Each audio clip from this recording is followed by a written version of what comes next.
Good morning students, welcome back to our channel logics of physics. सबसे पहले happy new year to all of you. और अब हम हमारे टॉपिक पे आ जाते हैं जो क्या था, इलेक्ट्रिसिटी के हमने फर्दर 2 और 3 लेक्चर्स हम लोगों ने कवर किए, जहां हमने चार्ज की प्रॉपर्टी एंड चार्ज से रिलेटेड एक रूल के बारे में बात की थी।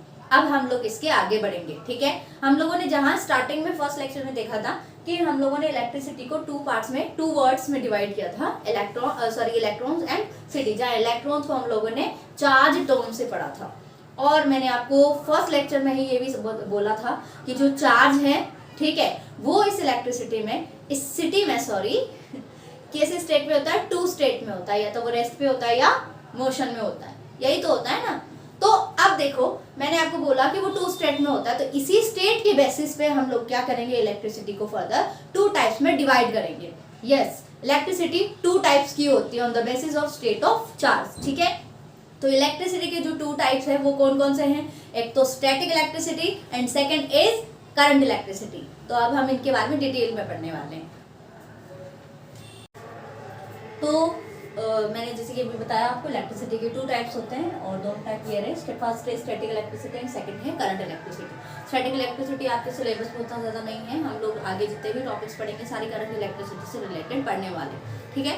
बट फॉर नॉलेज हमको थोड़ी सी हम लोग स्टैटिक इलेक्ट्रिसिटी के बारे में बात करेंगे। आपने अपनी छोटी क्लासेस में देखा होगा, कुछ बहुत ही इंटरेस्टिंग ना एक्सपेरिमेंट्स किए होंगे, ठीक है। कैसे, एक तो आपने वो किया होगा, एक ग्लास रोड को जब हम लोग क्या करते थे, ऐसे सर से रब करते थे एंड पीस ऑफ पेपर के पास में लेके जाया करते थे, तो वो क्या करता था, वो पेपर ना कुछ टाइम के लिए उसको स्टिक हो जाया करते थे उस ग्लास रोड से। ये जो इंटरेस्टिंग फैक्ट्स आपने देखे हैं ना, ये सारी चीजें है ना स्टैटिक इलेक्ट्रिसिटी की वजह से होती है। तो स्टैटिक इलेक्ट्रिसिटी समझाने से पहले मैं आपको 2 टर्म समझाऊंगी।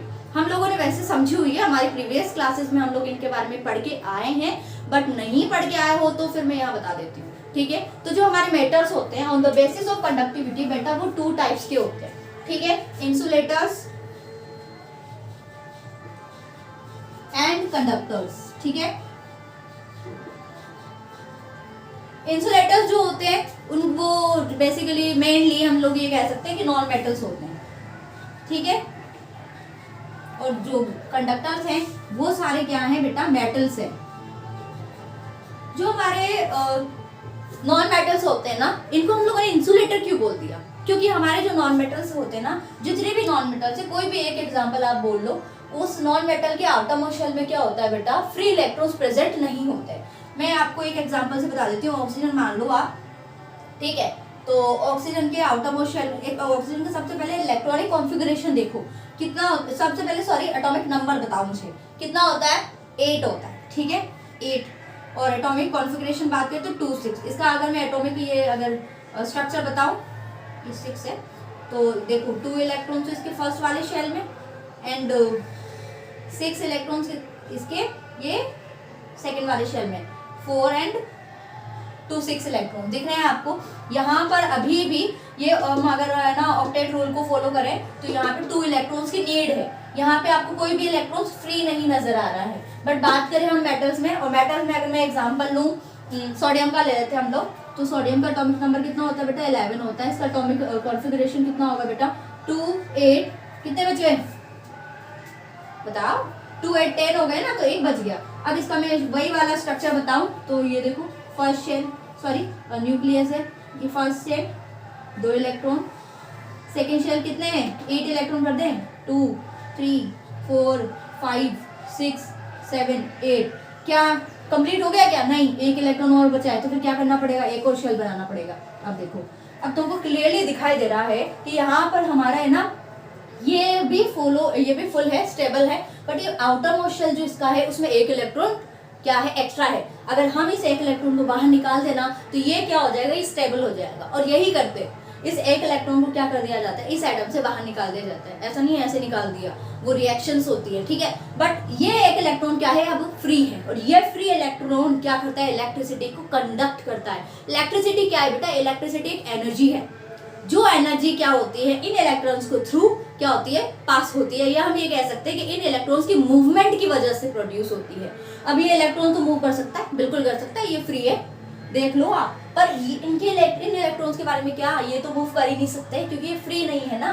देखो फ्री इलेक्ट्रॉन या तो और इलेक्ट्रॉन्स की कमी है। तो इन दिस केस ये क्या है, ये इंसुलेटर की तरह बिहेव करते हैं। जितने नॉन मेटल्स हैं कोई भी इलेक्ट्रिसिटी को कंडक्ट नहीं करता। और इन दिस केस कंडक्टर में अगर हम बात करें तो कंडक्टर में हम लोग मेटल्स को कंसिडर करते हैं और मेटल सारे गुड कंडक्टर्स होते हैं, भले सिल्वर हो, गोल्ड हो, कॉपर हो, सारे गुड कंडक्टर्स होते हैं। तो फिर हम लोग ये मतलब आप मैम हमें क्यों पढ़ा रही हो आप, ये इलेक्ट्रिसिटी को कंडक्ट करते हैं नहीं करते हैं, तो फिर इंसुलेटर क्या हमेशा ऐसे ही रहता है कि इनका कोई काम नहीं है क्या? बिल्कुल काम है।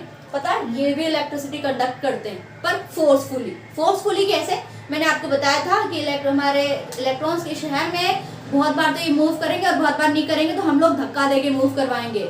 ये वही है। इंसुलेटर्स के साथ क्या होता है बेटा, जैसे कि आप लोगों ने देखा कि ये न्यूक्लियस से मतलब बहुत स्ट्रांगली बाउंडेड होते हैं। तो हम लोग क्या करते हैं, हम लोग बाय फ्रिक्शन हम इनको क्या देते हैं, हीट देते हैं। ठीक है, इनको फ्रिक्शन बाय रबिंग जिसे हम लोग बोलते हैं, रब करके इनको बढ़िया अच्छे से हीट देते हैं। वो हीट एनर्जी क्या करती है, इनको मजबूर कर देती है अपने शेल से, अपने एटॉमिक शेल से बाहर निकलने के लिए। ठीक है, और यही जो ये जब शेल अपने एटॉमिक शेल से बाहर निकलते हैं और अपने आप को चार्ज कर लेते हैं, चार्ज मतलब इलेक्ट्रॉन्स अगर बाहर निकल गया है तो फिर कैसा हो जाएगा, पॉजिटिवली चार्ज इलेक्ट्रॉन्स आ गया है तो नेगेटिवली चार्ज, तो ये अपने आप को चार्ज बॉडी में कन्वर्ट कर लेते हैं। और जब इस चार्ज बॉडी को हम लोग अनचार्ज बॉडी के पास में लेके जाते हैं तो फिर वो क्या करता है, अटैक करता है। इसका एग्जाम्पल बताऊं, बेस्ट एग्जाम्पल देती हूँ। वो एग्जाम्पल देखा हो ना आपने, वो ग्लास रोड जिसको हम लोग ऐसे सब पे रब करते थे, तो क्या किया हमने, वो ग्लास रोड है, ग्लास का बना है, इंसुलेटर है, फिर उसको हमने ऐसे रब किया सर पे, तो उस पे क्या आ गए, चार्ज। ठीक है, अब वो चार्ज हो गया है, अब उसको हम लोग पीस ऑफ पेपर के पास में लेके गए। क्या हमने पीस ऑफ पेपर को किया था घेरा? नहीं किया था, वो तो क्या है, अनचार्ज बॉडी है। जब उसके पास में लेके गए तो कुछ टाइम के लिए वो क्या हो गया, उससे टच हो गया। तो फिर क्या वेव हमारे घर में जो इलेक्ट्रिसिटी आती है वो यही है क्या? बिल्कुल नहीं है। एक्चुअली आप लोगों ने देखा होगा कि वो पीस ऑफ पेपर थोड़ी देर के लिए इस पे स्टिक होते हैं, थोड़ी देर बाद वो नॉर्मल हो जाते हैं, इसलिए ये हमारे लिए बहुत ज्यादा यूजफुल नहीं है। और हम लोग आगे करंट इलेक्ट्रिसिटी के बारे में ही पढ़ेंगे। फिर इसको भी मैं एक बार समझा देती हूँ, बाय लैंग्वेज समझा देती हूँ। The energy produced by, energy कब प्रोड्यूस हो रही है, बाय रबिंग और फ्रिक्शन। जब हम क्या कर रहे हैं, एटम को फोर्सफुली हम लोग क्या करते हैं, ऐसे रब कर रहे हैं। रब, फ्रिक्शन जानते हैं ना, रबिंग से ही प्रोड्यूस होता है। तो फ्रिक्शन बिटवीन टू ऑब्जेक्ट, जब दो ऑब्जेक्ट के बीच में जब फ्रिक्शन प्रोड्यूस होता है, जब हम लोगों ने उस ग्लास रोड को हेयर से रब किया तो हेयर और उस ग्लास रोड के बीच में फ्रिक्शन प्रोड्यूस हुआ। ठीक है, friction between two object is called static electricity. तो ऐसी इलेक्ट्रिसिटी जो दो ऑब्जेक्ट के बीच में प्रोड्यूस होती है, और कब प्रोड्यूस होती है, जब उनको क्या किया जाता है, रब किया जाता है। ठीक है, और ऐसी इलेक्ट्रिसिटी को हम लोग स्टैटिक इलेक्ट्रिसिटी बोलते हैं और फ्रिक्शनल इलेक्ट्रिसिटी बोलते हैं। और ऐसी इलेक्ट्रिसिटी ऐसे चार्जेस जो रेस्ट पर है, इनकी अगर स्टडी आप करते हो तो उस स्टडी को हम लोग बोलते हैं इलेक्ट्रोस्टैटिक। देखो बेटा, यहाँ पर ये जो वर्ड आ है ना, स्टैटिक इलेक्ट्रिसिटी, ये खुद अपनी डेफिनेशन को डिफाइन कर रहा है, ये खुद अपनी डेफिनेशन बता रहा है। कैसे? Static electricity, static meaning rest, और इलेक्ट्री मतलब इलेक्ट्रॉन। तो ऐसी इलेक्ट्रिसिटी जहां पे हमारे इलेक्ट्रॉन्स कैसे होते हैं बेटा, रेस्ट पर होते हैं। फिर क्या करते हैं हम, मैंने बताया था ना, मूव नहीं करेंगे तो फोर्सफुली मूव करवाएंगे, तो फिर क्या करते हैं, हम इनको रब करते हैं, इनको फ्रिक्शन देते हैं, एक्सटर्नल हम लोग एनर्जी दे रहे हैं जब जाके ये लोग मूव कर रहे हैं। तो इंसुलेटर्स में ही हम लोग ये कह सकते हैं कि स्टैटिक इलेक्ट्रिसिटी प्रोड्यूस होती है। आई होप आपको ये लेक्चर समझ में आया है। आज हमने स्टैटिक इलेक्ट्रिसिटी के बारे में बात की है। कल हम लोग नेक्स्ट लेक्चर में हम लोग ना करंट इलेक्ट्रिसिटी के बारे में बात करेंगे, और फिर उसके आगे हम लोग करंट इलेक्ट्रिसिटी के ही टॉपिक्स पढ़ेंगे। स्टैटिक इलेक्ट्रिसिटी हमारा यहाँ पे हो गया है। आई होप आपको समझ में आया है। इस टॉपिक से रिलेटेड अगर कोई भी डाउट है तो आप कमेंट सेक्शन में ज़रूर डालें, मैं ट्राई करूँगी कि मैं आपके डाउट्स को सॉल्व कर पाऊँ। Thank you so much for watching this video.